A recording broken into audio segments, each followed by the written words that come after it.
Today, if CheckPoint is a sprint, then ChillPoint is more of a race walk. This is ChillPoint.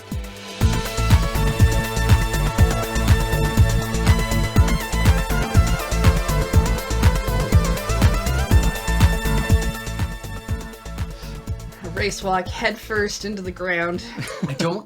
I get race walking, I get why they do it, but the motion is so confusing because there's so much everything's twisting and gyrating.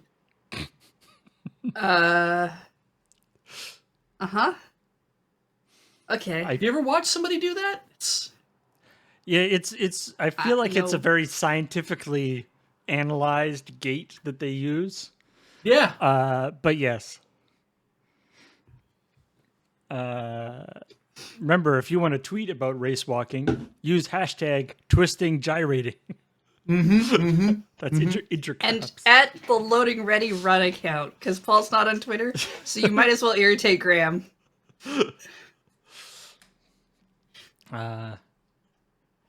So, how's it going, everybody? Pretty good. Surprise! Yeah. You thought Beach got a haircut? No. Nope. Not at all. It was, No, he glued a small animal to his head. Yeah, it was a secret. Beach was just forgot to wear his toupee. So much gray hair. Do you have any gray hair, Paul? I don't know. Do I? That doesn't seem like it. Doesn't look like it. You're gonna stay red for a long time. Got that lovely auburn going. Paul's pretty eternal. My brother's, who's 3 years older than me, starting to get a little distinguished in his beard and stuff. So who knows? Could happen. Hey everybody, welcome to ChillPoint, the show where we analyze our bodies for signs that we're getting older. This is a terrible idea for a show. I didn't sign up for that show. I signed up for a show about gaming news. Yes, let's do that one instead. Which is also torturous in different ways, but at least it's not talking about no. Talking about aging. I have that podcast every morning in the mirror. I don't need it with friends. This is the show where we talk about video game news, specifically the video game news in reference to yesterday's episode of CheckPoint on our YouTube channel, youtube.com/loadingreadyrun. And we also talk about some of the stories we didn't talk about on CheckPoint because they didn't make it into the episode for reasons of either time or lack of hilarity. Which a lot of this week. I guess hilarity isn't the issue. So as has been our trend in the last couple episodes, why don't we start with a little more Blizzard Activision thing. I was actually thinking about this in terms of, this idea of like CheckPoint is supposed to be, it's funny, right? Well, but so are video fun. games, but But I was thinking about it in the sense of if anybody has seen the show Penn and Teller's show that used to be on HBO, Bullshit, which is a great show. But they used the word in two different senses, right? Some of the topics they would cover, they would be like, this thing is bullshit. Right. By which they mean it's false. Like, it's not Yes. true. Like, whatever. I think they actually did one on, this was like 5 or 6 years ago, they did one on like anti-vax. Yeah. Or whatever. They do things. how relevant. But then they also use it in the sense of the fact that this is true is bullshit. Yes. Right? Where they'll be like, the fact that whatever certain laws are on the books in terms of things, or like, bottled water. Yeah. Like what is in bottled water is bullshit. Cause it's not to say that it's not true. It does exist, But its pure existence is what actually is bullshit. And so I feel like there's a little bit of aspect of that with CheckPoint, where sometimes we do stories that are funny and they're worthy of ridicule because of how dumb they are, about a silly topic, or we have a funny take on it. And sometimes the joke is, or the humor is kind of the fact that this is a thing that is actually happening. You just, have to be kind of depressingly kind of a little bit of sort of gallows humor, I guess you would have. It's like sad humor. Yes, that was the word correction that happened in that story. Being able to sad, and I think being able to call attention to something and then ridicule the people involved, and I'm like, that is, I'm glad that this show functions as that as well, because Graham and I have both had our opportunities to be like, look at this bullshit. Well, you know what? Let's say some very mean things about the people involved. And so we'll all feel a little bit better for having said them. Can we stop being meta? Can we actually talk about the story? Yeah, let's do it. We can. Anyway, I just wanted to. So this week, in Activision Blizzard news, and I assure we have said multiple times that it's like we probably won't be covering this too much more. I don't even know anymore. Maybe we'll be covering it every week for a few weeks, but whatever the case. The big thing this week that is like a new part of it is a number of people resigning or leaving the company, including the CEO of, or the president of Blizzard, J. Allen Brack. Hi guys. I mean, I do think it's. I haven't heard him speak, but I'm gonna think that is what his voice is. They should have hired his friend Zorak. I do think that the fact that they've taken away a president and replaced him with co-leaders is a very interesting thing to note. I was listening to the Triple Click podcast yesterday, and they talked about this in their One More Thing about how I think Jason Schreier talked about it specifically. It makes sense that he would. That it seems like Activision just wants Blizzard to be a studio, because Blizzard's not just a studio. They also kind of publish their own stuff. They have an HR department, and they got rid of the CEO and then the president, now co-leaders. And I feel like I have to agree with that assessment of, I think they want to use this movement to just actually push them into being only a studio, because they probably can get away with it publicly. Yeah. It's just when I guess it was like, it's just when Activision bought Blizzard was so big and so successful that it was more of a merger than an actual acquisition. Yeah. But now they're losing their political capital or whatever. Yeah, business capital. Yeah, I mean but I think the political thing is right, where it's like they're losing the battle in the office to basically say that we remain a independent entity operating within this corporate structure.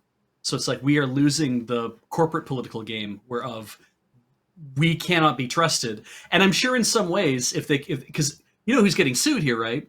It's not Blizzard Entertainment that's getting sued. It's Activision Blizzard that's getting sued. Right. And I'm sure from Bobby Kotick's position, it's like, this shit isn't happening in the other half of the company that I'm in charge of. I'm like, well, we don't know that for sure. But it's not what's happening in any other part of the company. It's not what's happening to Blizzard right now. We know that for sure. So it is the fact. Yeah. I mean, it is important to note that this is in the lawsuit from the government. It's not. I mean, some people from Blizzard are specifically called out in the thing, but there's no indication that this is like a Blizzard only problem. Yeah. More of a overall culture thing. Yeah. So anyway, and then the other person that left is the head of HR. Head of HR, which is somewhat concerning because presumably the head of HR knows what all of the complaints are Yep. that they have been ignoring Yep. that are about to come to light. Which is And it's like, itself gotta go. Hat. it's Tap, in tap, itself tap, is tap, slam. very it's fascinating to me to hear that, because it makes me feel like it's like when the person who's in charge of those things, if they are in charge of those things, they walk out. If that's because the compliance policies they had within the company were so loose that's like that to them, it's like, I could definitely get hung up on this for whatever reason. I don't want to be here for whatever's going to happen, because ultimately maybe it doesn't have to. Maybe it's going to be a thing that only involves executive structure. Maybe it's not something that has to affect me, because it might come out. Like if I stay at Blizzard, it's like I don't want to stay at Blizzard, but if I stay at Blizzard, I'm going to have to get subpoenaed. I'm going to have to go through all this other shit. And it's like, you're going to have to anyway. You were there at the time when it happened. You getting out now, and everyone knows what's going on. I don't see what this does to save you one way or another. Like all it is a statement thing. It's like, I leave because I am upset by this. And it's like, dude, if you were upset by this, you should have left years ago, and you should have been clear about why you were leaving. But you can't just walk away from a job, right? Yeah, I don't know about a sweeping statement like, well, you should have just left, but it's not a great look when the HR department is also having people leave during the crisis in which you were having, which is ostensibly a HR crisis. And then the other aspect is that this whole thing there's this whole class action lawsuit from the Activision Blizzard investors, which is an interesting sort of tangential aspect to this, right? It's like there's all this bad stuff that they've been accused of, and then completely separate from that, there's all these people who are like, you either should have told us that they were doing this. You should have told us, that you're under that you're like under. It's like, if you had told us that you were doing all this terrible stuff, it would be fine. Yes, but we would have been prepared for the fact that our stocks could go down at some point. Feels a little bit like the old, getting Al Capone on insurance fraud thing, Yeah. So there's a couple things with this. There's it's not like it's slightly related in the fact that they're suing because of they wouldn't have bought stocks, or they would have known that their stock should have plummeted, or whatever thing is going on. And I've seen most of the articles I've read in this regard actually talk more about the response to the investors, about how the responses they got when they asked about these things was, well, don't worry, our franchises are doing fine. Yes. But what I've seen from the comments of CheckPoint is a few people who have been like, oh, it's unfair that they're taking a shot at the investors because they can't sue people for harassment. They can only sue them over the money thing, which is, as far as I understand, true, because I mean, they're not the ones being harassed, so they can't do the suing for harassment on behalf of others in that way. Lawyers figure that shit out. That's not something I'm that knowledgeable in. At the same time, I've also read the IGN article about how the investors asked questions about that topic. And while I'll agree that maybe the sweeping statement of, oh, this is just about money, is maybe not true for one or two of them. Yeah. They certainly didn't hold their feet to the fire during that investor meter that hard either. So I have a hard time being like, well, let's stick up for the people who are probably mostly in this for money. Yeah, and from I feel like it's the fact that they were being like I would be if I was an investor in Activision Blizzard as well, and found out that, wait, you guys you were being investigated by a state government agency for 2 years, and you knew that, and you didn't think to even put a footnote in your annual report for either of those years. It's like we to say that there's an ongoing investigation from the Department of Fair Employment and Housing. We are cooperating fully with the investigation. We don't expect this to have any major, they could even say that, right? We don't expect this to have any major effect on operations within the company. And just leave it at that. How are we supposed to know that they would actually find the stuff that we were doing? Right. And it's funny too, because it's like the position they've seemed to have had was, it's like we were being investigated and they wouldn't tell us why, is a very loaded statement, because it's like the DFEH not coming forward and saying, we're not going to tell you why we're investigating, because sometimes that's what's necessary to figure out what's going on in cases like this. But you'd think that somewhere there's going to be emails where people are like, are they investigating us because somebody complained to them about something to do with employment standards or whatever? Like, you remember that time when such and such guy did this thing to that woman? Oh yeah, that's probably why they're investigating us. I mean, I feel there would be an email in there somewhere. There's also reports, at least at some point during the investigation, like part of the reason why there's this lawsuit is even happening from the government is that there were like things that the government tried to do, like mediation things that the government tried to sort of get EA to do, or get Activision to do. It's weird that. Sorry. Sorry, I forgot which one was supposed to act with integrity. But there was some stuff that, like, the reason why this came to a lawsuit is that Activision Blizzard refused to do any of the things that, so clearly they knew at some, like, before the lawsuit hit, they knew. Maybe they didn't know throughout the entire course of the investigation, but they did know definitely before the lawsuit hit. Yeah. I mean, we've reported on that before, how they were like, well, what should we do about stuff? And the AFL-CIO was like, we have some recommendations for what you could do for your staff. And they're like, we would like to formally oppose and block that shit. And it's like, Wait, okay. I'd still rather not. Yeah. Yeah. Anyway. So, yeah, a lot of dumb stuff.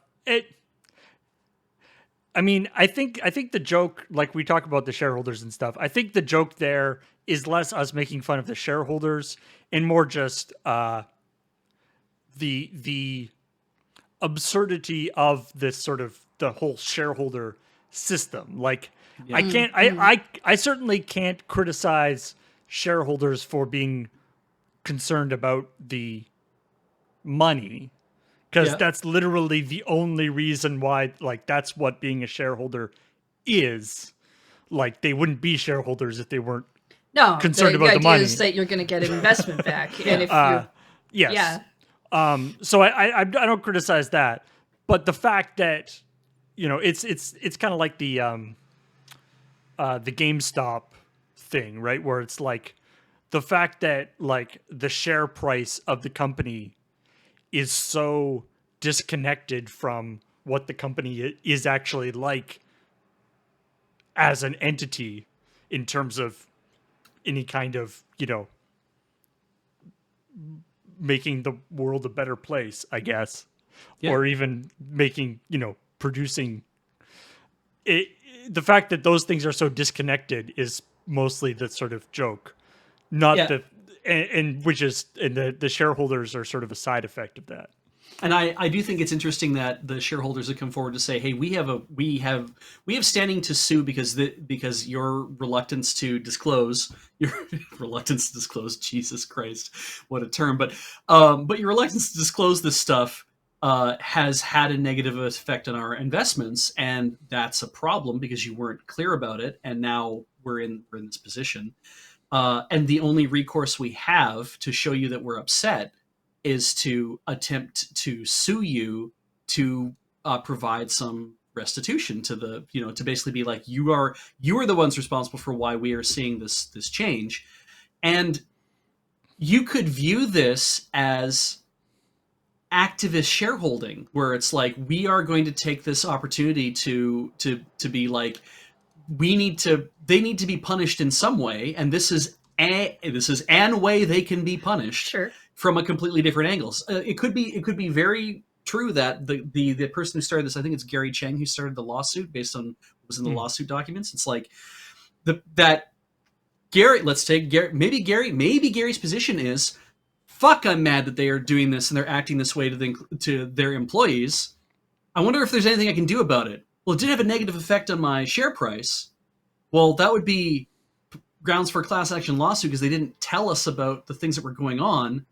That might be a way to provide some punishment, even though I'm not allowed to actually do anything in any other respect. And I'm like, that's reading a lot into the behavior here. It's trying to assert motives. What my issue with seeing that statement of people being like, well, they might be doing it for a good reason, is it's like looking at a company and being like, oh, well, that company gave money to save the environment, so look how good they are. Like, it's just this defense of a group of people whose sole purpose is to try and make money out of a thing, and it's not to say that they can't do good things, or that this isn't even a good effect to like hit Activision Blizzard in the pocketbook or whatever. But at the same time, I also kind of feel like it's almost saying that you're going to boycott a video game you were never going to buy. Yeah. It's like, it's a thing you weren't going to do anyway, or you were going to do anyway, and now you can say that it's for good reason. It's, the positive result to, or the part of it that,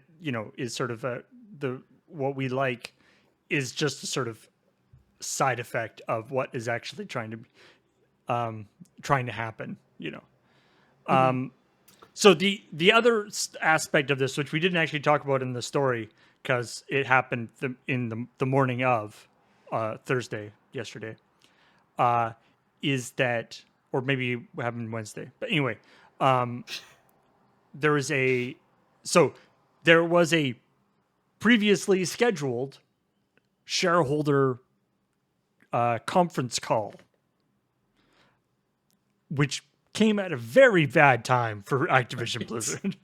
Like, this was not this was not like a emergency, let's go talk to the investors thing. This was their standard quarterly like earnings report conference call.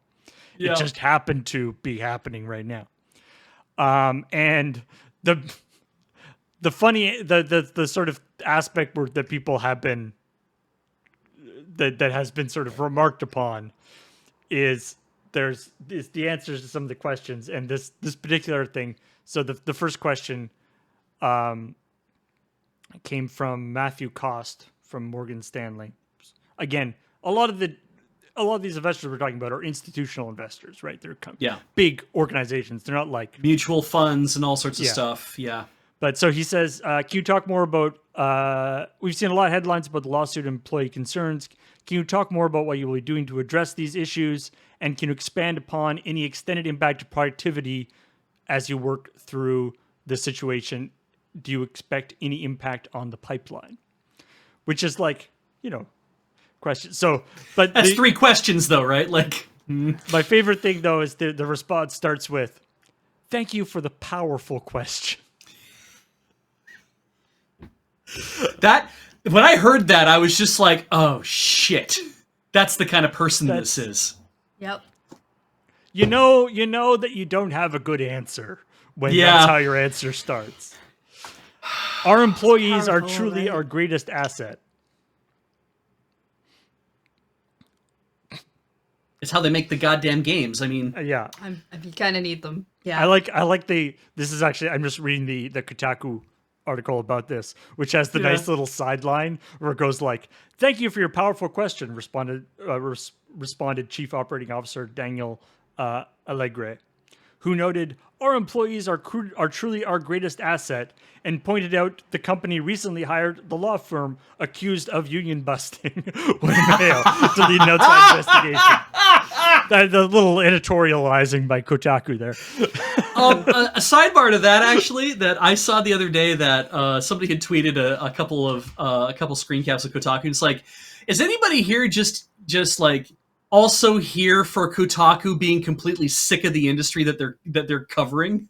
And I was like, Yeah, they're going hard on Do you this. not follow journalists who are definitely sick of being here but are still here because they think it's important? but there's this sense that it's like, we've been doing this for years, trying to take the piss of the companies that are doing the thing, and everyone's kind of been doing the same thing. And I'm just like now that more and more companies are like, boy, we like, more and more journalists are like, boy, we like video games, but why do they have to be made by these assholes? Has been kind of a, like, the by and large, like, that gong is being rung over and over again. It's more popular, I think, to be that way now, at least a little bit more than it used to be, because there have been people criticizing for years. Yeah. Not just us. No, it's true. Several others. Yeah. Who people get mad at for it. And now I feel like if they were angry that people are suddenly like okay with criticizing things, I wouldn't blame them. Yeah. Also, just as a minor note, as somebody who's doing the graphics for this story, the various people involved in this have varying levels of what I would call like I don't know if it's like PR management or just luck, but if you do, say, a Google image search for the various people involved in this, it varies greatly. Like, for instance, J. Allen Brack, the image I use, he has two looks. The very, very long hair look, which is what he used to look like, and I believe his hair is shorter now. But of course, everybody uses the long hair look where he's like sad. Yeah. I mean, but the other one is these two, and this is I've seen a lot because we were looking at this. I've seen a lot of art. You know, when you're doing a report on this particular story, everybody has a picture of Jan O'Neill and Mike Ybarra side, like a two shot of them. Yep. And Jan O'Neill has been very sick. She is I don't know what she is like as a woman, but she is quite photogenic and has done an excellent job of making like very very flattering pictures of her be high up in the Google image search for her name. That's Mike Ybarra, not so much. No, a lot of the and images of Mike Ybarra are like him, like at a convention, like woo. that's the strength of somebody who has an exceptional publicist. Yeah. So congratulate. It's the same way where I remember every once in a while we used to do a picture stories. If we had to do a story that referenced like the Justin McElroy. Right. And there's the wonderful shot of him like wearing a with like a poofy shirt and like a fancy jacket and like a rose and his leg holding out and stuff. And that's like the first image that shows up for him when you Google image search. I'm like, that's a good move, because then now anybody who does a story on him is just going to use that image. Yeah, I feel like depending on what's being written about you too, is gonna hit that as well, because like the image that you pick for a story can really help with the tone that you're trying to set of the story. So if a person who's being talked about is constantly being ridiculed or maybe showing up on something like the Late Night Show or whatever, where they always look like they try to find the silliest pictures of people. Oh yeah, absolutely. To add in an extra dig. And so I kind of feel like if that's constantly happening to you, that means those pictures are filtering up to the top, and those are the ones people are going to see. Yeah. Yeah. Anyway, so that's I think that's all of the. Yeah. Before we move on out of the bad feel zone, into the lighter stories, I know we're not going to really talk about it, but I do want to acknowledge that yes, we are aware of the Fulbright thing. Yes. I suggest reading it because it is definitely a good example of how not all of this stuff is just in the AAA space. It's also, it permeates indie studios, and it's a culture-wide industry issue. Yeah, the Fulbright one. It's just exceptionally sad to Yeah. read everything that's going on in the industry at all times. My first thought on that was, you have 21 people at its max. Fulbright had 21 people working for them. Yeah. They're now down to 6 people after Ooh. 15 people left. Yeah. 10 of the people who left were female employees, So 2/3 We're women, yes. which is obviously a very bad look. But on the plus side, does show that they were at least very open to hiring women to their company in the first place. Apparently, Yeah. of the 21 women, of the 21 employees that were working there, they were an excellent equal opportunity employer. So whoever and was also- doing hiring, Well, yes. I don't think Gaynor was necessarily hiring is the yeah, thing. he was just in charge of making sure they didn't want to there's- stick around, I guess. Yeah. There's a lot of companies would not have that high a percentage of women to quit in protest. Yeah, I just So hope that that's something, I guess. that the percentage of them leaving the industry forever is much lower, Oh yeah. Yeah. Ugh. because that's And it is also worthwhile to note that is, to me anyway, it's a slightly lower tier.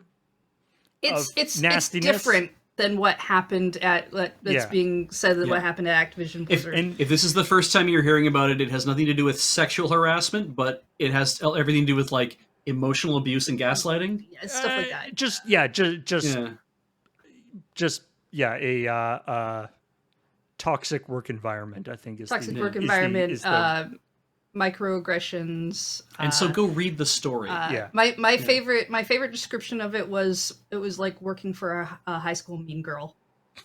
Yeah. So think Oh. of that kind of environment, I guess. What a thing to say! Holy shit.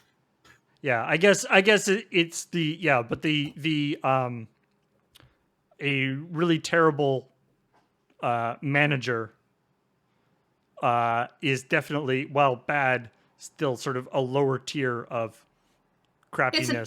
It's a different than- kind of crappiness. than I don't like to tier out crappiness in some respects It's because probably good. Yeah. trauma is different for different people and it affects people at different levels, and it's hard to tell which one will hurt It's- you more, especially at, like, something that's ongoing for a long time versus something that maybe Yeah. happens suddenly. Yeah. But yeah, I mean, fundamentally though, like one of the reasons why we didn't do this as a story, in addition to it, just being kind of another kind of downer thing, is that there isn't like, it's sort of a toxic.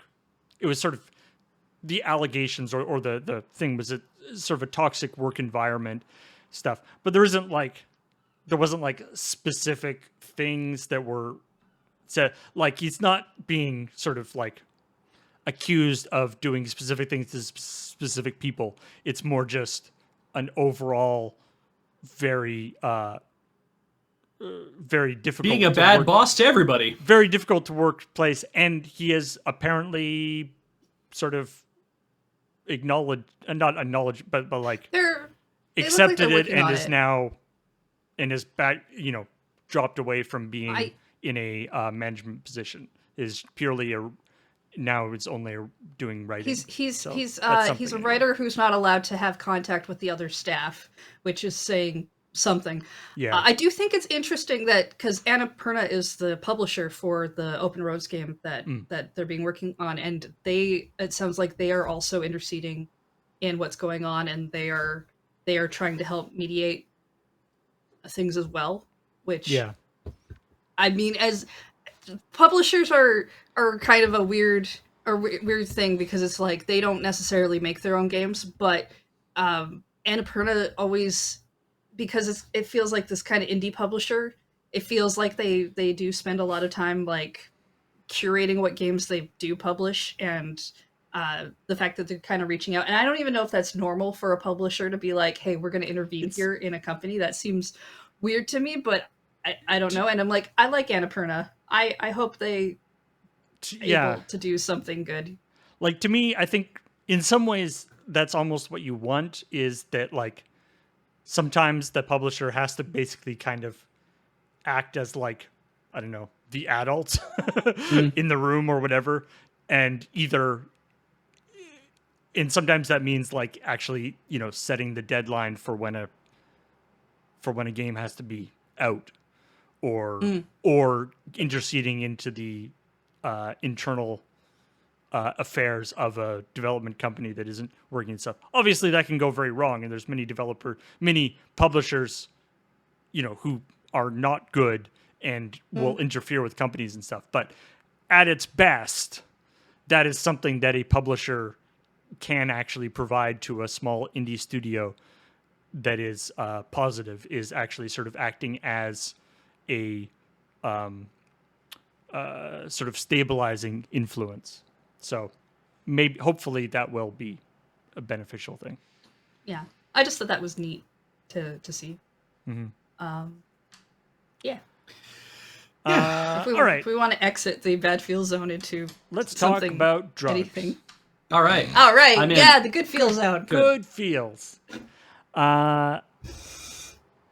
Because video games are spiritual opium, according to Chinese government, I guess.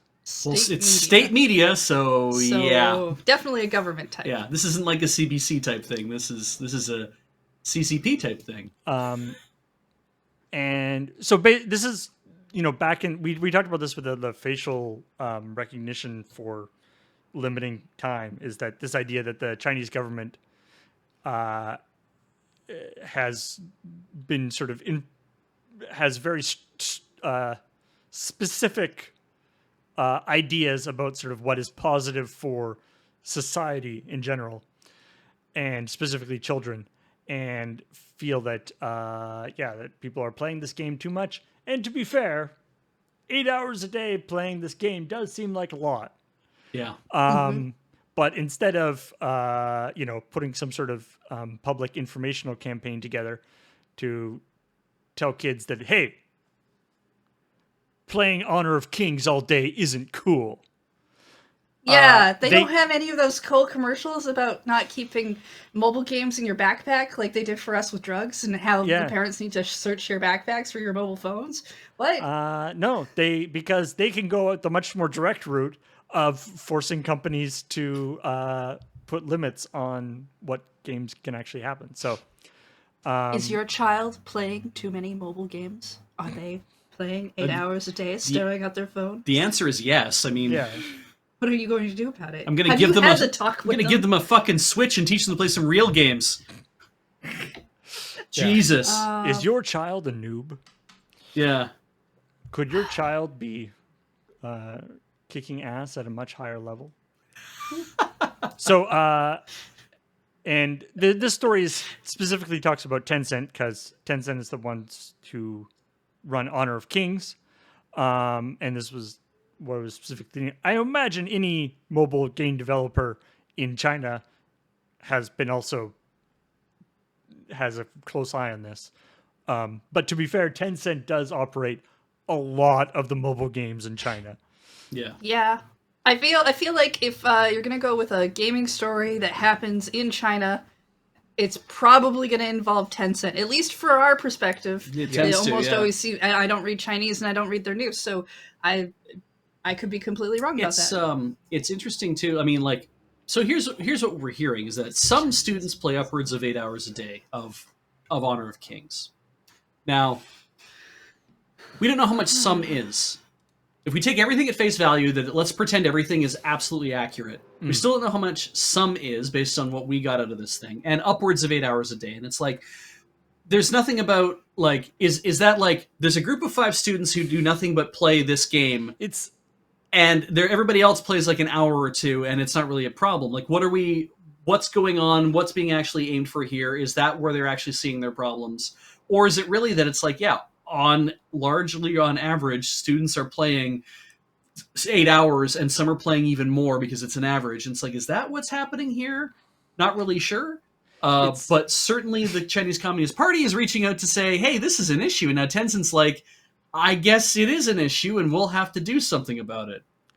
I feel like there could be a problem, and I don't know anything about Honor of Kings or the current situation, but I feel like you could get into a problem with like whatever the, the Chinese equivalent of, Jack Thompson, or like one of these people who's like got a bee in their bonnet about video games Yeah. to a kind of irrational degree Yeah. that they could have a on they could have an outsized influence on the entire sort of situation. Like if somebody like Jack Thompson was actually like not only could like influence the political plans, but then the political plans also have the power to impose very strict guidelines on companies, then you can imagine things may have gone a lot differently, you know, a decade or so ago. So anyway, also as people in the chat have pointed out, the usage of like opium in particular is extremely incendiary in the sort of in the context In Chinese history. Chinese history. So was obviously chosen with great care. Yeah. Oh yeah, no. When they wrote that, they were aiming for a very specific kind of look. I mean, most people do that when they write things. That's why you get specific examples used over other things. The one thing though is I've never heard of a newspaper article causing a $60 billion fall in the market capitalization of a company. I've never heard of that before in my life. Is that actually true, or is that just a thing we're postulating might have happened because it coincides? I mean, I don't know what else would have actually the market, caused it like in the case. graph, that seems to be the general consensus. I mean, the graph, this was announced, and the stock, 10-cent stock goes, and then it comes back up. But there was definitely a serious drop off. I just because we've been talking about how they're doing like the facial recognition stuff so that kids won't play games at night, and it's like if they had been implementing that around the same time and then less money was being spent, I could see other reasons for the drop in share value. But you're right, I've seen how video game markets work, where something hits the news, everything drops really drastically, and then like 2 days later it comes back up because people are reactionary when it comes to this stuff. I mean, I think the big takeaway on this is that 60 billion is not actually that much for Tencent. Like, their stock price, like it shows their stock price go like, but if you look at the scale, it's going from like $450 or whatever.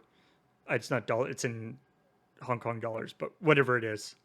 Yeah. It's like 450 down to like 400, which is like a lot of value like I think it was like a 10% loss or something, right?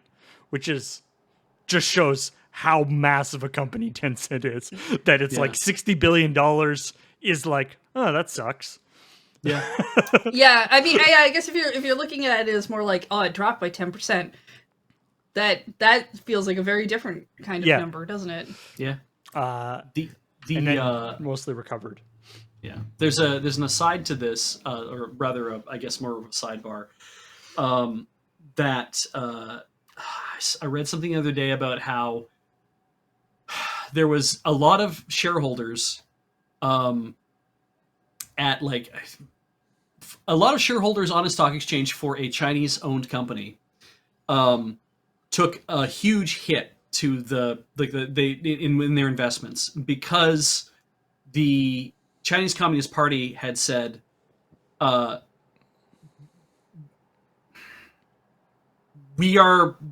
something had to happen to this company because China does not allow a certain level of investor, like in foreign investors owning part of a company.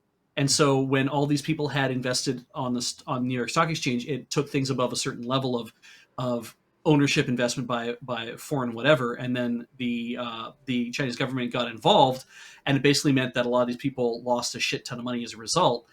And they're like, wait, so why did this happen? And and all the company could say, I forget who all this was, but all the company could say is like, this is how this works. Like, if you can buy some shares of our company through like the New York Stock Exchange or whatever, but you need to prepare yourself for the idea that all that could evaporate overnight because of rules changing in the country in which we are located. And I'm like, that's got to be a really weird feeling when you're used to dealing with. I'm sorry, but where did you read this? Because you're just saying like I read this somewhere, and then you're spouting a thing that sounds like a conspiracy theory, Well, and I don't it's really weird though. like that we're acting like that's real. It's God, I need to know where I read this. Yes, again. you do. I forget where I read this. Because I know you read like a bunch of stuff in all kinds of places. I do. But at the same time, that's Heather asking you to cite your sources. Yeah, and the thing is, like, I'm not like when I was telling him like the source is going to come back to me. The source is going to come back to me. And at the end of this telling this thing, and I'm like, it has not come back to me. So, yeah, grain of salt that big. Because I can't remember now really where I read large that. grain of salt with that. Just because Yeah. that sounds like a thing that sounds very appealing to think, but at the same time, I would really want an actual source on that. I mean, I know that a lot of different places do have foreign ownership limits on what you can do. So when I was reading, I'm like, this passes the smell test. Yeah, but that's the thing, right? The best lies are the ones that contain grains of truth. There's that too. I should know. I've built a whole house on lies. Yeah.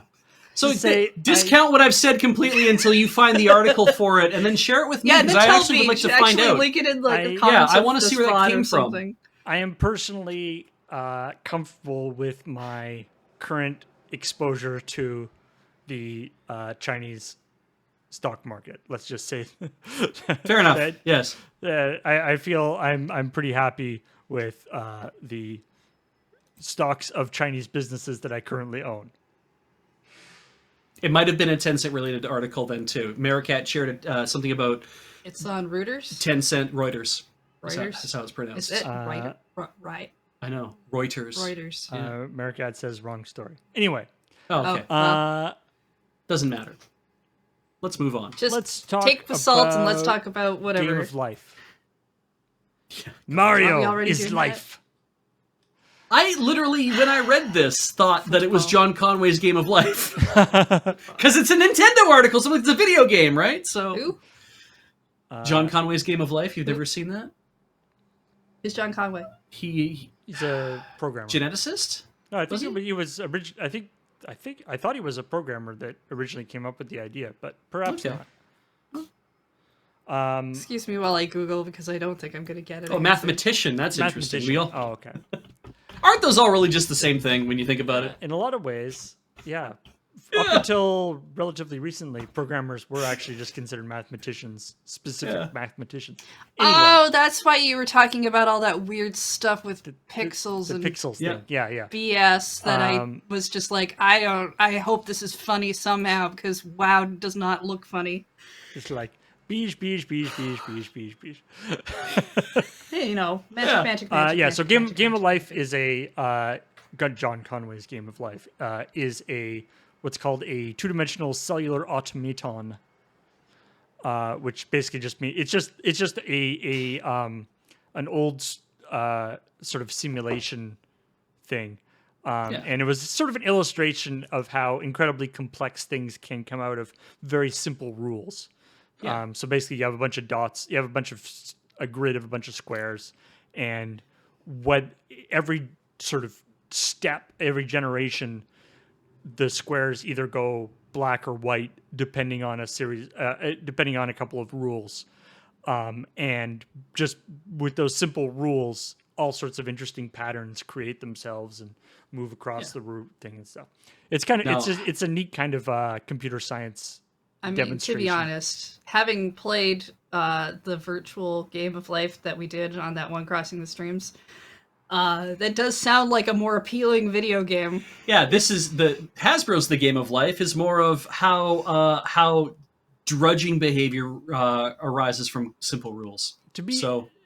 I am actually kind of interested in, like, they didn't give that much information about how this Mario Game of Life is played, because except for how it's different. Like they're saying there's like mini games that you get to play. Oh, well, I mean, that There's- might be interesting then. There's mini games you get to play. There's and you're going for, instead of retiring, you're getting stuff so that you can defeat Bowser and Yeah. stuff. Like it seems like it could be interesting. No, as a I'm game. going to take that back because I am recalling that Crossing the Streams we played, Oh. and there were points where we were like, oh, maybe there's a mini game because it would say the word mini game as if we were all going bowling, and then it was just us spinning a spinner Right, to it was see just who like, won, who and it can was do the- not what Oh, I would yeah. have considered a mini game, because they could have done more of a thing, and they And- didn't. And considering this that- is like a physical game, I'm Yeah. assuming It's the gonna have mini a games spinner. can't be that complicated. it's just going to be a spinner you flick. Game of Life is essentially just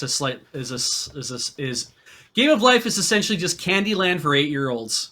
Is Candyland about the same No, same It's level? for Candyland's of for like thing? 5-year-olds. Yeah, but is it the same level of thing of like? Game of Life, you actually do make choices, though. Yeah, I guess it's fair. You do have some choice about your, outcome. But like in real life, ultimately, there's only a limit. There's a limit to how much you can influence things. Yeah. I'll say Sometimes, Holy shit. sometimes it's that just arbitrary. we learned some really bad lessons during that Crossing the Streams game. Like going to college was a scam because anyone who didn't bother got rich. Yeah. Yeah, you got to buy a house instead, and then sit on that house for 50 years. Anyway, so that joins Monopoly and Jenga and I don't know, Chutes and Ladders. What else does Hasbro own that they could Mystery Date? Oh man, yeah, I would be. I think they should totally do a Mario version of Mystery Date. Yeah. If they don't have a like ladders or like vines and pipes Yeah. thing for For a Mario for themed snakes and ladders, yeah, they really should. Yeah, it's true. And then in other Mario news, Wow. which is sort of Mario news, it turns out that Final Fantasy X, Titus in Final Fantasy X was originally supposed to be this is one of these like fun stories where it's not actually like news. It's just like information that has now been come out that of something that's like way long gone. But Titus was apparently originally going to be a plumber. Yeah, I loved reading this story because it's just like, here's a tidbit from an interview that happened where it's like, oh yeah, Final Fantasy X could have been about a plumber. Wouldn't that have been neat? And it's like, they were clearly in like early planning phase, so probably not, but That was just apparently what Tetsuya Nomura was like. He was just like drawing stuff, just like originally and I love that that's actually the reasoning behind why Titus is wearing these stupid overalls. I like it too because it's like, yes, he's a plumber, and that's why he's wearing overalls and sensible shoes. And I'm like, Yeah. well, the shoes do look sensible, but the overalls kind of look like not. And also sensible very shoes, fashionable. yes, not sensible for swimming, No. No, playing blitzball. that's like the first thing they make you do in that game too. Yep. Run on a abandoned highway After and they play blitzball. after they go through like a weird flashback or flash forward flashback sequence, and then they're like, "Hey, go play blitzball. You've never done that before, but it'll be fine." But yeah, Titus and Waka as like, plumbers in Brooklyn is a game that I would play. I think I would play that game, especially now. Like if they were to put out an AU of Final Fantasy X, I'd be like, yeah, you know what? I have to know. There's been a rumor of Final Fantasy X-3, right? There was that talk about it's like someday they want to do that, and I'm like, maybe it's gonna be about the world's first fuckable plumbers. I don't know. I do think if they took 10-3 and they were like, okay, but alternate universe time, Yeah. that'd be funny. But I can't see that. I like that his name would be Titus Titus. I like that very much. Titus Cattlefishman, Titus that's and then good. Waka Titus. Yeah. All right, let's move on. Are we all just we're all just gonna move past what Beej said about plumbers right then? Yep. Okay, cool. Always. Cool. That's how I learned to survive, Paul. In that case, let's talk about Sony. Because they have they rejected McDonald's Australia's idea for a controller, which is like how far They shut down. did like I want to know what the background on this is, right? Like, did McDonald's Australia do like come to Sony and be like, we want to do a special edition controller, and Sony is like, that's a great idea, go for it, and then this is our special edition controller, and they're like, no, what, no, and they're like, what? We're McDonald's. You thought we wouldn't have a hamburger on it? Like, Yeah. that's what did you expect? It sounds more like they put together a promotion. They were just gonna do it, and then Sony found out and was like, "Heck no!" Because I bet you those controllers were probably made by one of those custom controller companies, right? Yeah, probably. I And- think they were making like 50 of them. Yeah. And at that point, because I what guess you what don't this need stands Sony's on, permission to get like to make a controller. You can just do it. yeah, but you do need, I think, their permission to say Sony registered trademark PlayStation 5 TM DualSense Right, TM in the thing that Yeah. you're running. It's like, yeah, it makes sense. So I'm trying to remember what it looked like because it was like basically very red Here, PS5 let me- controller with like fries kind of in Oh, a it- corner. let and me- it was So it's bring very- all up a- white. Yeah, bring we're up a gonna have a picture picture of it. here, but it's half white, half red. I think was Yeah, they when put a I slash like through it. when I initially saw it, like under like if you like flashed It's through it actually really fast, I perfect thought it was the CheckPoint colors. Olympics Yeah, Wow. because Let's just- red and white is very. If we is took very off Canadian. if we took off the M and like the M, this is kind of an awesome CheckPoint controller, to be honest. yeah. just put our symbol where the McDonald's symbol is, and where the symbol on the fry container. Leave the fries though. Yeah. Let's just move the M's Yeah. but definitely leave the fry container, and then we can demand fries on CheckPoint. The yellow, exactly. the yellow is like almost exactly the yellow that we use. It's kind of amazing. Yeah, they leaned in. The we should actually. I mean, you can get the like custom colored Xbox controllers. Maybe maybe McDonald's should just be like, okay, fine, we'll go to Xbox and get a custom controller then. Yeah. Microsoft isn't going to complain about our butt ugly controllers. I am largely surprised that we did not hear immediately from the Xbox Twitter account being like, "Yo, really? You know what? Give us a 'cause call. I think We'll work they- this out in about 20 I minutes." think the I've got a Gears of War Special Edition Xbox.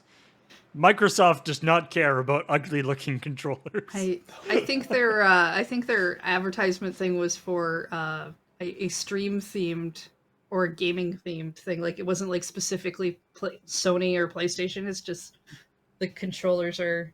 So yeah, no, they could have switched. Yeah. They might still. Who knows? Now the question is, they were going to make 50 of these for the company's 50th anniversary. Mm-hmm. Are there 50 of these controllers around somewhere that they can't sell anymore? That's what I'm wondering, Well, right? so it'll either be they'll either like surface at one point, or if you look at like a website like maybe AliExpress or something later, the Oh, the shells? might get printed Okay. just because that's a thing that seems to happen. on people, somebody makes a custom, and then the web finds out about it, and they're like, "Oh, that's a design that we can just put on a controller," and they sell shells of it. Yeah. Okay. I hope that's what happens. I'm just saying, maybe look for some shells if you wanted your own. Yeah. I've seen plenty of shells for limited edition, like DSs and 3DSs, and Yeah, but that's And limited things edition are stuff updated. they made.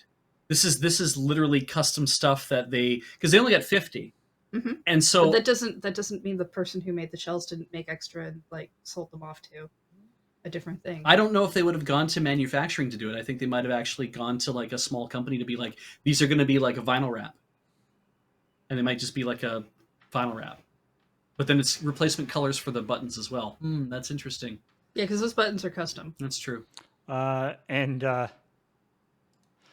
I believe in an earlier or a different version of this story,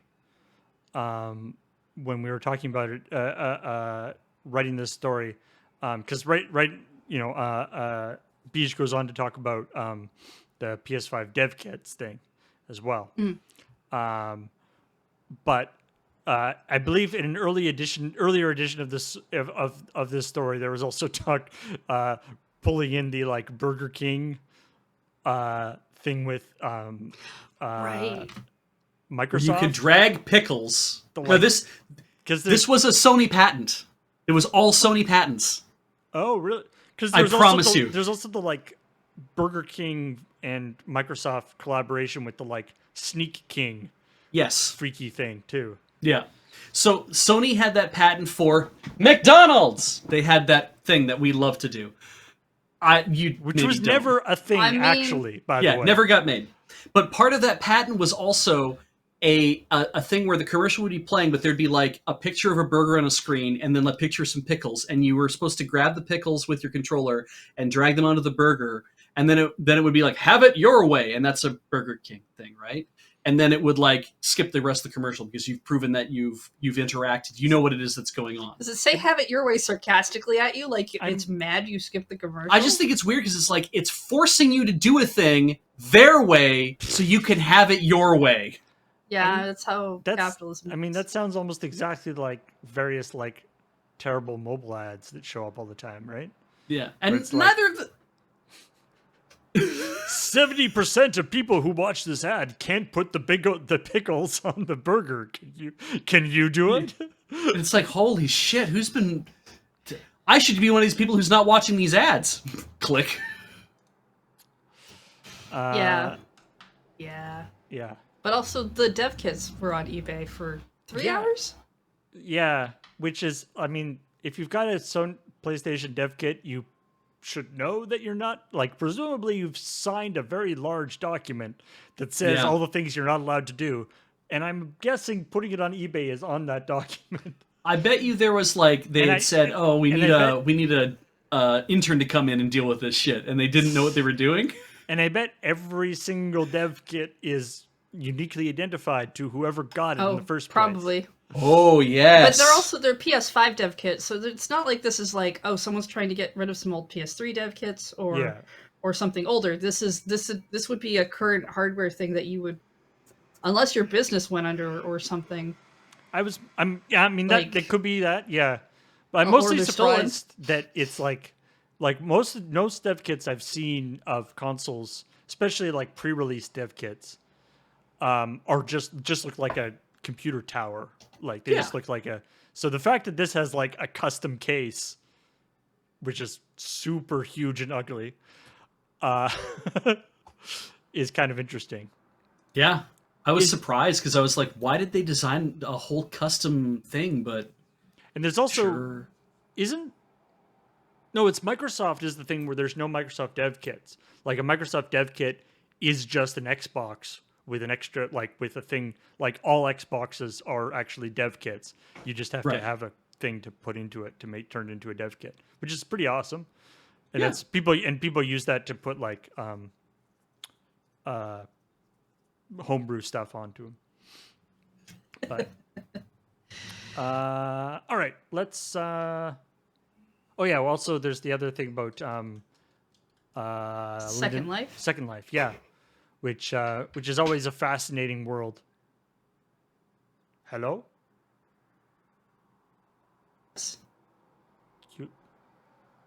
You went away. you want to text him on the thing and just tell him that we're still doing this. We're still here. There we go. Just so he knows. I can hear you. Oh, good. Okay. You went away. The camera's hey! still. There we go. I don't know what happened there. Fine. Beige leaned down and then everything went black. This is what I keep telling you, not to touch the desk like that. Trying not to touch. No, I'm not trying to do anything. Actually, I'm just giving up. Anyway. Second Life is one of those very interesting games that I feel it's a little bit like, EVE Online or some of these other games where, like, whenever we do a story on CheckPoint, I kind of get interested because you get this little like window into this other world that it's like, wow, there's all sorts of stuff going on in this place Yeah. that we only ever hear about when like something is news and it gets posted to news sites. But people are doing stuff all the time in it. And Second Life is obviously one of the big things about it is that you can sell your own stuff. You can generate content. You know, you can make skins or props or poses or basically anything, clothes and all sorts of cool stuff. People can make them and then sell them in Second Life, and you can actually like make real money on it.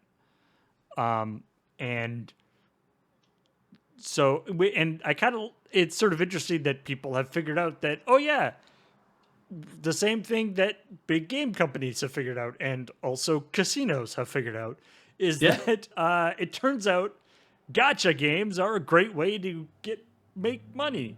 Yeah, just put in 5. Like, well, no, they're like a quarter at least when you spin them at the bus stop or wherever they keep them these days. Grocery stores. Yeah. I guess for us, it's grocery stores. I mean, some of the ones in Japan are like, pop in a 500 yen coin, and I'm just like, yeah, but $5. they get stuff that's like branded and stuff. We get like mood rings if It's we're true. lucky. So I want to bring this up because I want to be clear. I know that Second Life is a user conducted experience. That it is a thing where people are like, there's a coding system in place, and that you can do all these kind of things yourself. You can program all this shit yourself. The thing I brought up specifically in the after talk, whatever we want to call that, the post show, I guess. I just call it after talk. Sure. The post show, sure. And what I brought up in the post show was that Second Life, Linden Lab's taking the position that they're going to ban the gacha mechanics. Made me wonder. I'm like, well, in a game where so much of the experience is basically just user created and user curated, how do you actually say, well, you can't do this one thing, other than just saying it's banned, and when we find out that you've been doing it, we're going to ban you as well? Because that's really what's going on here. And I was like, maybe they're saying there is like, we have a pre-built module that lets you, like, you know, a slot machine type thing where you something happens as a result of a randomized result from doing a thing. I'm like, maybe there is a way they can actually say we can take that thing out. That's what I was asking. As people have said in the comments, no, literally people have programmed their own gacha mechanics, and that's what is not allowed anymore. And I think, I mean, what this is like, it's fascinating, of course, because this is kind of a microcosm of the real world, right? There's a lot of countries and governments and things are currently or have been really looking at these kind of gacha type mechanics and trying to figure out what they can do in terms of legislation and stuff. But of course, in the real world, government doesn't have absolute omniscient control. Yeah. Much as they would like to. Yeah. As opposed to in the world of Second Life, where Linden Labs can literally snap you out of existence if they so desire. But I think this is partially just the thing, like, gambling isn't allowed, like, already wasn't allowed in Second Life. So, you know, as in the real world, in places where gambling is illegal, gacha mechanics often kind of sneak in there. Yeah, well, because like blind boxes, gacha games, those kinds of things. Like, there's always a big what's gambling argument. and what's not is always a tricky thing. But you know, Linden Labs can. I feel like Linden, you know, they can, citing the no gambling rule is a pretty clear thing of like no gambling, so no gacha mechanics. I think and they've said, you know, that obviously selling all this stuff is fine as long as people buy a thing and get the thing. Yeah, so and they might not want to say stuff like we're not allowing gambling, so stop putting in gacha mechanics because we treat that as gambling, just because there's such a weird argument about that in the real world about, is it actually gambling? I don't think it's really gambling. So you know, and then you get like rules lawyering. So you're just gonna, it's just simpler, I think, for them to say no gacha mechanics. I think in the real world you'll find it's just called lawyering. Lawyering. I don't live in the real world, Paul. I live in a very different world that's all my own. In a house of lies! And I let you guys visit sometimes. Mm-hmm. All right, let's talk about other stuff. Like, for instance, speaking of lawyering, Mm-hmm.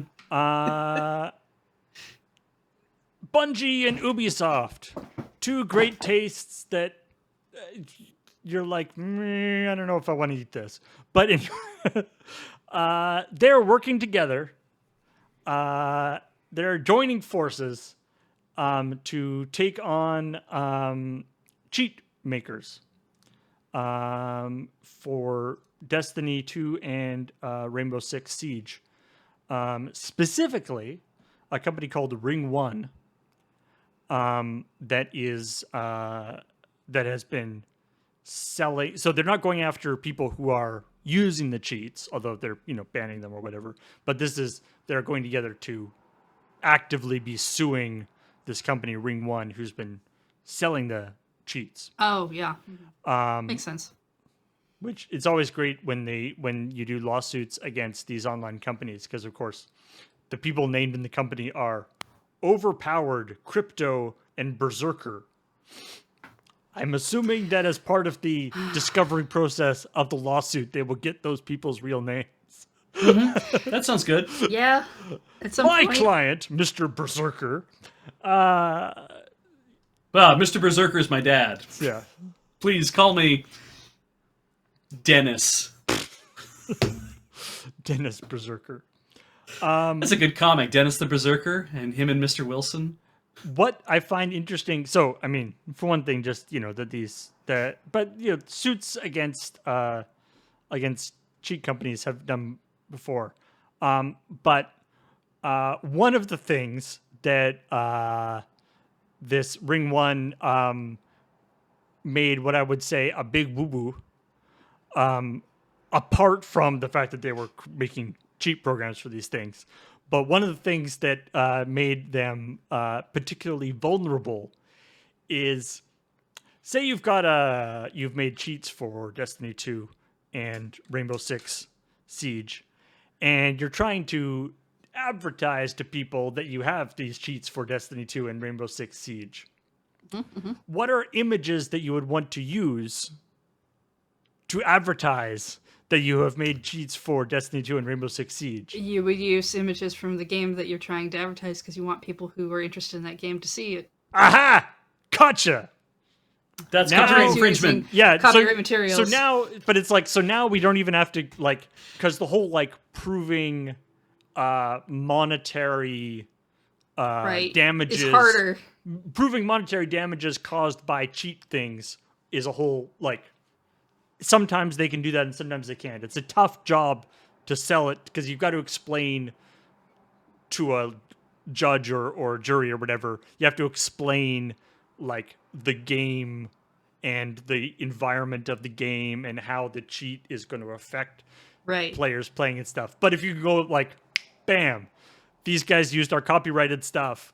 Look at all this copyrighted stuff that they Look, put on their site. This picture, this is my picture. So there's a very, I mean, they can also get them on the cheat stuff, but this makes it very, like, they can get a very clear, like, they use the stuff that they're not allowed to use. That's bad. Let's get them. And then they can add all the other stuff in later. It's funny too because it's like you really I would rather they get them for the cheat stuff, which is the stuff that they're actually going with, because the copyright law is so Messed up. And we've done stories. Well, maybe we didn't do the story on it, but like Nintendo was using that same tactic to take down videos of people hacking the Mario Game & Watch. Mm-hmm. Right. And it's like, so, it's like, it's great when you can find a workaround to do a thing that's easier for you, but at the same time, this kind of workaround is bad for other reasons. Yeah, I mean, it's certainly, yeah, there's can be used for good and also evil. Yeah. And cheating is one of those, like, making cheats for a video game is one of those weird things too, because it's like, is it illegal to cheat in a video game? I would argue that It's that it against is not. it's against terms of service, It's against but is terms of it- service. but is it illegal? Yeah. Yeah. I mean, you're also looking at multiplayer games. Like a lot of people don't care about if you're going to cheat, if you're going to cheat or do whatever in a video game that is a single player experience Yeah. because it doesn't impact anyone but you. There is this but I was reading the Mericats thing about how that, you know, if your player base cheats, this is a hand wave. I'm being a little hand wavy here, but so pardon me, but saying that if your player base cheats, people stop playing the game and you lose money. I'm like, well, that's an interesting idea too. I don't know if anyone's actually successfully argued in a court of law that's like, because these people are coming into the game and acting the way that they are, despite our attempts to keep them from doing this, they are preventing. They're basically like trying to put us out of business. So, what is illegal about that? And I'm like, I don't know, but it seems like there's something like fair competition laws could engage there to be like, you're literally trying to put another company out of business by doing these things, and are you allowed to do those kind of things? And it's like, well, that could be an interesting court case. Who knows if it goes But anywhere. where do you draw the line with that? Because there are Right. games like I think Assassin's Creed has stuff where if you pay for a thing, you can speed up your gameplay, which is a thing that happens Right. in a lot of mobile games as well. And it's like, so at that point, you've designed the game to be more grindy with technically a cheat that you're buying in order to bypass that. And that's the thing. And is that and of course that's being blocked that way so that the company can make more money off of it by irritating the customer. It can be a fascinating idea to basically say that it's like, I paid for a cheat so that I could win in Destiny 2 versus I paid for a better suit of armor so that I could win in this mobile game. And it's like, that's really interesting that you could look at those things in the same way. Rhetoric is fascinating. I mean, It's such a good point you've made that I'm like, oh Christ, you're right. Like, of course, it's important. This is all like, I mean, fundamentally, this is all like TOS violation stuff. Like, I don't think there's any criminal stuff about using cheats in games like this. yeah. It's all, you know, a civil thing of like, you're causing you're violating terms of service, you're causing loss of revenue and that kind of stuff. You can get, I mean, it can lead to things, but anyway, cheating is a very odd, the sort of world of, because it's, when it's okay and when it's not okay, and what is a cheat and what is a mod. Yeah. It's a very complicated thing, and it often leads to basically what we were kind of weirdly starting to discuss, which was, is it morally wrong? Is it just wrong because you're cheating? Is it like, what is cheating? Is it actually cheating if it's just an accessibility feature? Because those often get called as cheats by real gamers, and like, where do you draw lines?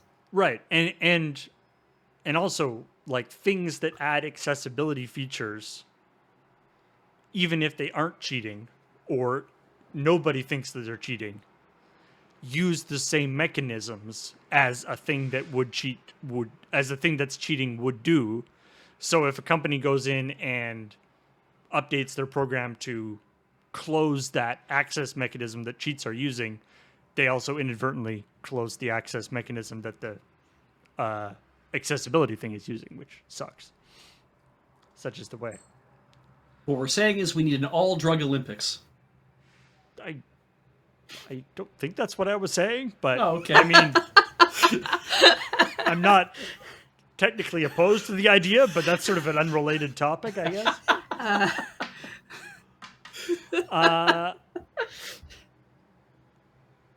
Is there anything else? Do you want Master Chief to give you directions, tell you where to go?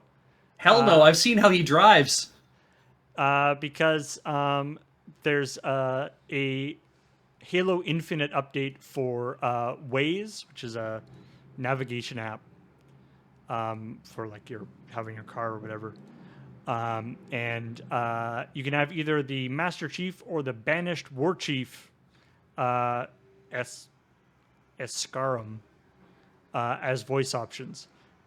I haven't played Halo for a long time. Like the only versions of Halo that I played are like the really early versions, where I'm like 90% sure Master Chief never talked. So I was a little confused about this story to begin with. I thought the same thing. I'm like, what? Like I was like, wouldn't a Halo navigation thing be like Cortana talking and telling you where to go? But it's like, no. That'd be amazing.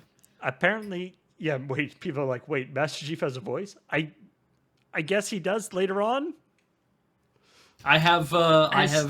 As maybe it's like Link being voiced, where it's all just done in grunts and like yes. When he goes, yeah, that means turn left, and when he goes, whoo, that means turn right.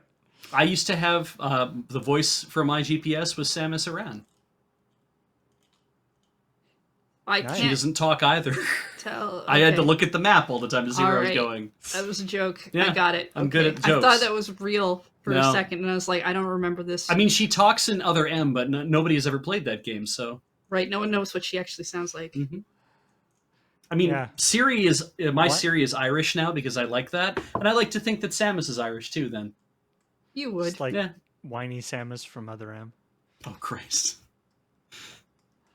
Can I get something in a navigation app that's just also reaffirming instead of well, like every time you watch a TV show where they're like, oh, this navigation app, it's always like a very sarcastic sounding navigation app, and I want the opposite of that. I want one that just sounds like, yeah, you're going the right way. It'll be fine. You want like, you were supposed to turn left back there, but this is a good direction too. We can reroute that. We can go back. It'll be fine. Like, don't worry. The next turn off. Like, I don't know. You want Chio-chan's daddy from Azumanga Daioh, the big weird noodly armed cat thing. You want only him to if give my you phone directions. could also look like a big weird noodly cat. Yeah. Yeah. I mean, I feel like generally people want directions that are, fairly like direct, like very affirmative like they don't want like wishy-washy directions. Like, no, you want to turn left sometime in the next little while. It's whenever you want. That's how I get directions from my friends in the car. It's like, keep going this way. I'm like, going the way that I'm going. It's like, yeah, you'll be fine. Am I going to turn at some point? Oh, yeah. Turn that way. I can't see What's you. that way? What are you talking about? And actually, you can get Norio Wakamoto to be your voice on some GPSs. It's awesome. Man.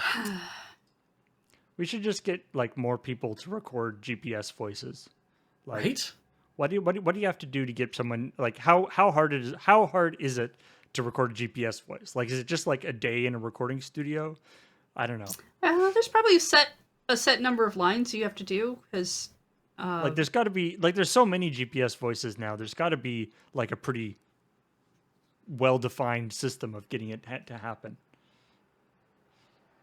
Yeah, I wonder. Huh. I mean, maybe you have to hit a bunch of syllables so that they can reconstruct street names. Yeah. Or do they bother with street names? Well, because they do say quadra in town. Yeah. The lady hidden inside my phone, she says, turn left on Quadra Street. And I'm like, what are you talking about? It's Quadra Street. Quadra. Yeah. I mean, maybe... she does have the Irish accent, apparently. So. Oh, they all do it. Oh, a Brian Blessed GPS voice. You can, in the UK, you can get Tom Baker GPS. After he did all the narration for Little Britain, they got him to do nice. GPS. I do expect that there will be a point where someone will want a specific anime character's voice, but then they'll put it in Japanese because they can't stand the English voice, and then they'll have to read the subtitles, which might be harder when you're driving. Oh yeah, Stephen Fry also. Yeah. Now that I think about it, though, I actually would like to have. I just saw somebody mention Adam's name, and I'm like, I know I'd like to have Adam Savadan as the voice of my GPS.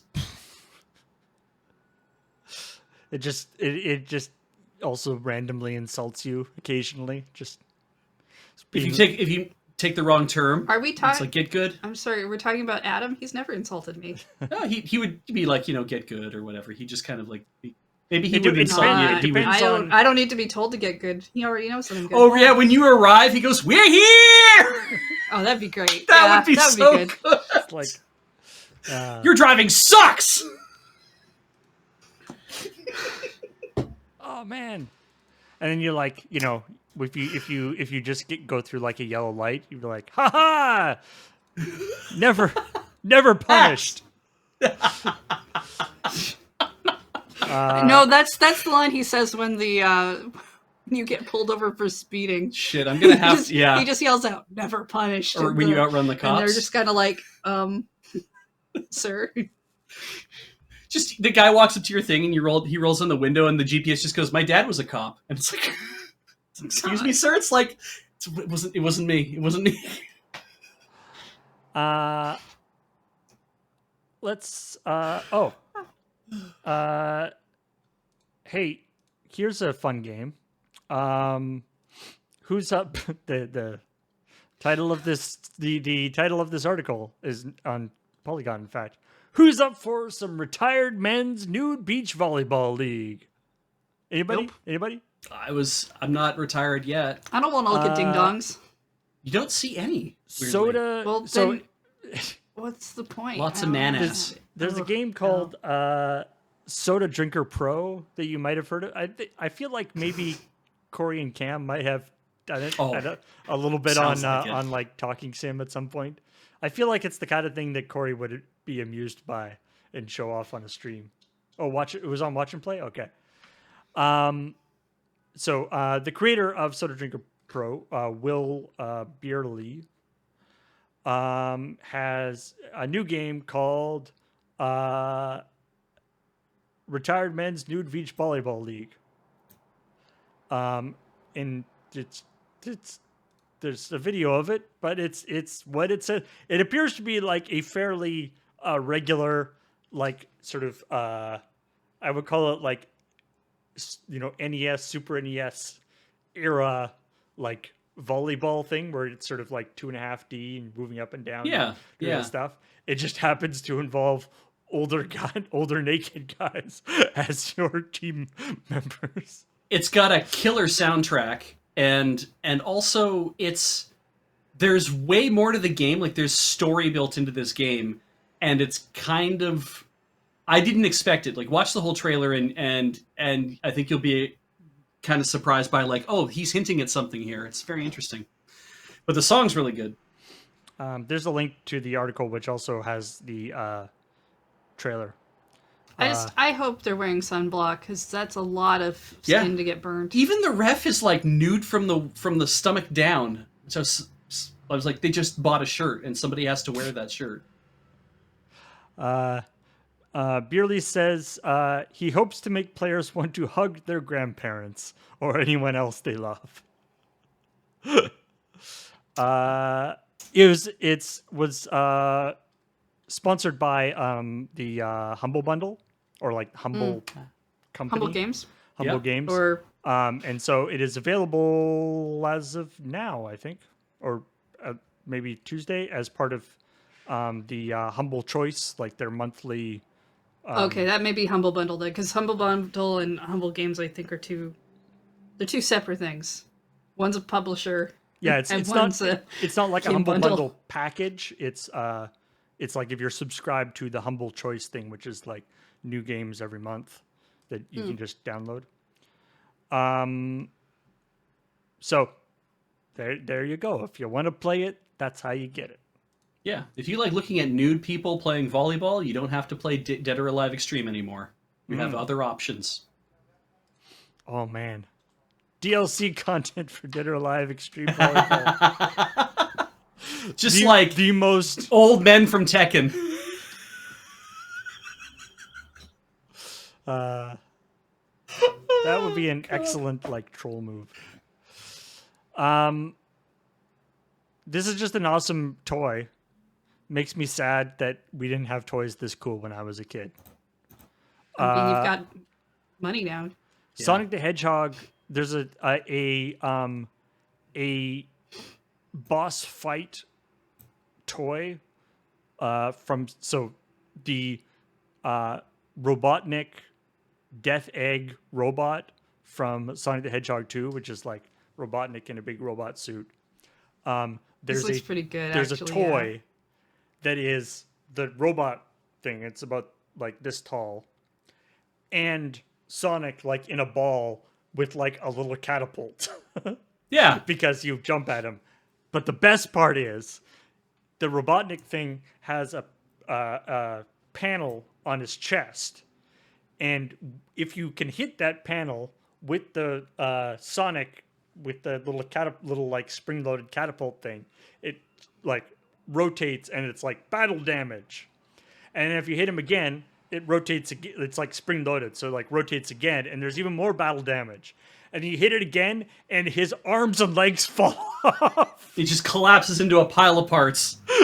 I mean, it's kind of what you like they always used to show those action figure commercials of like little fights happening and like catapults and things going off that never came included, and it's like, yeah, you kind of like watching your toys break apart because that's kind of like what you were going for, except you want to put them back together again. Yeah. I had a He-Man with battle damage breastplate. Yeah. Because you could get the two different He-Man, lots of different He-Man, but I had like the normal ass He-Man, and then I had the one that he was wearing a special breastplate. I'm like, that's weird. You never see him wear that, but you could tap it and it would rotate a couple times. I think I had that one too. Yeah, it's pretty popular. And I saw this and I'm like, oh yeah, battle damage breastplates. Like I was totally into this thing when I saw it. That was all. That's the only thing that got me is I'm like, oh, the nostalgia for being a child and not having to pay bills and the mortgage. Those were the days. It's like $40 too. It's not even that expensive. No, it's true. Anyway, I thought that was cool. It is cool. It is cool. Thank It you has for a sharing weird that, Paul. long name, and they can't call it the Death Egg robot. They have to call it like Sonic the Hedgehog 2's. No, wait, Sonic the Hedgehog's Dr. Robotnik Eggman Robot Boss playset. Like, it's got a terrible name. I guess death is probably not a great thing to put in like a kid's toy. Yeah. Football manager Jose Moreno.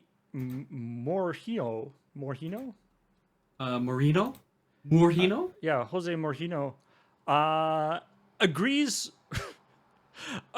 with the Chinese government, apparently, in the sense that mobile video games are not so good. Except he is talking about his football team of adults. They did this thing where it was like an Instagram thing of like rapid fire questions. And so it was like, how do you feel about this? How do you feel about this? How do you feel about this? And it was, the question was, what do you think of it? I think it was just like Fortnite. He says, it is a nightmare. Yeah. And then they we should ask a little more about that. So he had to elaborate. It is a nightmare. Players apparently stay up all night playing Fortnite when they have like a game in the morning. Yeah. Or he elaborates, football players stay up all night playing that, beep, even if they have a game next day. They bleeped it out of the video. Because, really, if you've watched Ted Lasso, you know that most football players are just giant children. Mourinho.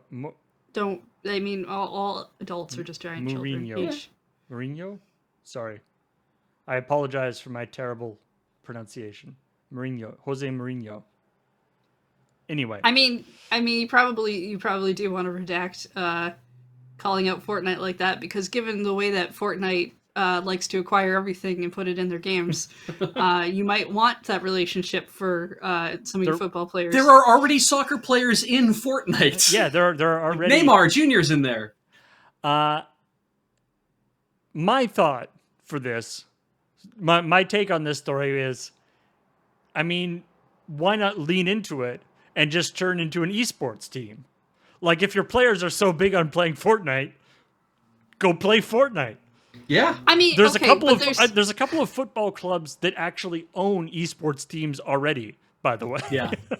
there's they might really like playing Fortnite. That doesn't mean that they're going to be good enough to play on an esports team. But that would be illuminating, wouldn't it? Someone who's a Although professional athlete finding out that. I guess as a backup plan, like if you blow out your knee or something. Yeah.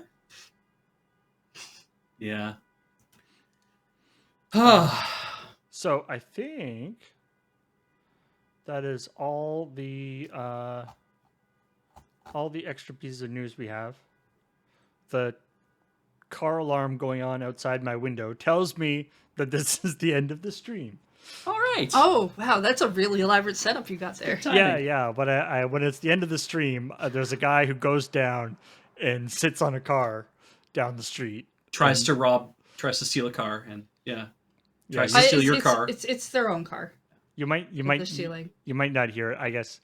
And if you don't hear it, that's great. That means that my microphone is good at rejecting outside noise. No, I heard the honking. Sorry. We could have told him otherwise. We could have made him a happy. I cannot gaslight Paul when it comes to technology because it's a bad idea. We need to know when things aren't working properly. Half the time I can't tell if it's actually coming from someone else or if it's coming from here. Yeah. The worst part is like when you hear stuff like I live, Ian and Corey live quite near me, and so I'll be doing a stream. I'll be on tech on a stream, and I will hear like a siren or something from their audio, and then hear it also out my window, and I'll be like, wait, what's happening? You can devise which way it's going based on. I know there was the Doppler I know effect. there's certain layouts where, depending on where those sirens are coming in from, you can hear them actually go across different people's mics depending on who's on. Yeah. Yeah. All right. Thanks everybody for watching. Coming up, we got a Friday Night Paper Fight where we're going to be doing some AFR drafting, 6-player draft. Should be super fun. We've got, let's see who all is in it. We've got Graham, Ben Wheeler, Cameron, Serge, Adam, and Jeremy White are going to be on that stream. And then on Sunday, I believe we are in the planning stages of a possible stream for Saturday. But in the meantime, Sunday, more Wander Song.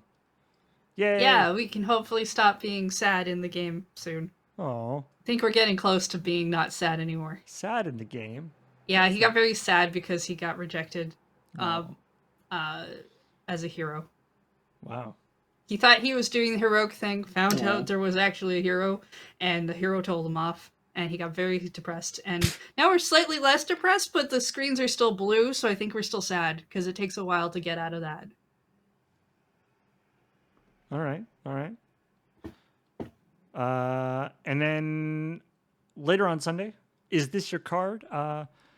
Ben Wheeler is going to be spending some more time with Gwent, the Witcher card game. And then on Monday, it's the Can't Draw Horses Club. All right. With Corey and friends. I think drawing Cameron horses. might be on this one. Hey, Ooh, nice. Excellent. And then on Dice Friends, we're not starting a brand new campaign yet, but what we are doing is taking a look back at Gnomes 100 Dragon Zero. Myself and Beige are going to be joining Adam. Watching Adam flail. Yeah. Running into a door. I don't know. Is that one, isn't it? Yeah, yeah. This is the one where he killed So- himself running into a door. Not this No, one, no, but not it is. this is- it was a fighting fantasy where he did that. Okay. Yeah.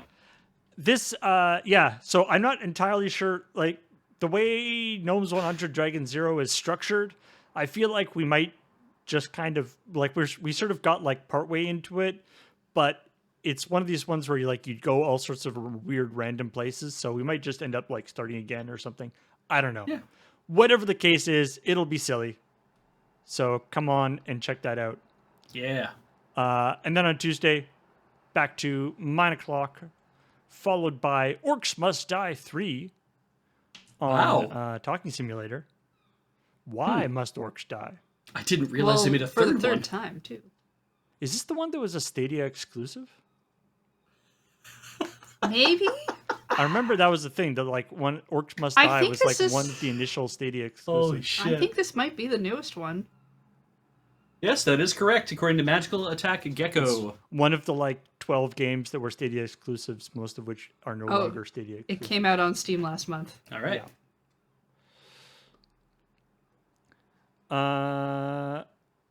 And then it's more Resident Evil Village. Adam is back.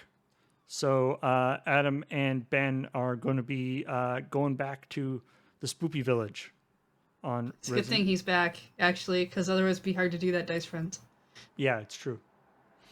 No one would be around to read the book. Who would we have to make fun of then? Now, let's thank all the amazing people who subscribed during the stream. Starting with Red Shoes Jeff for 42 months. Nice.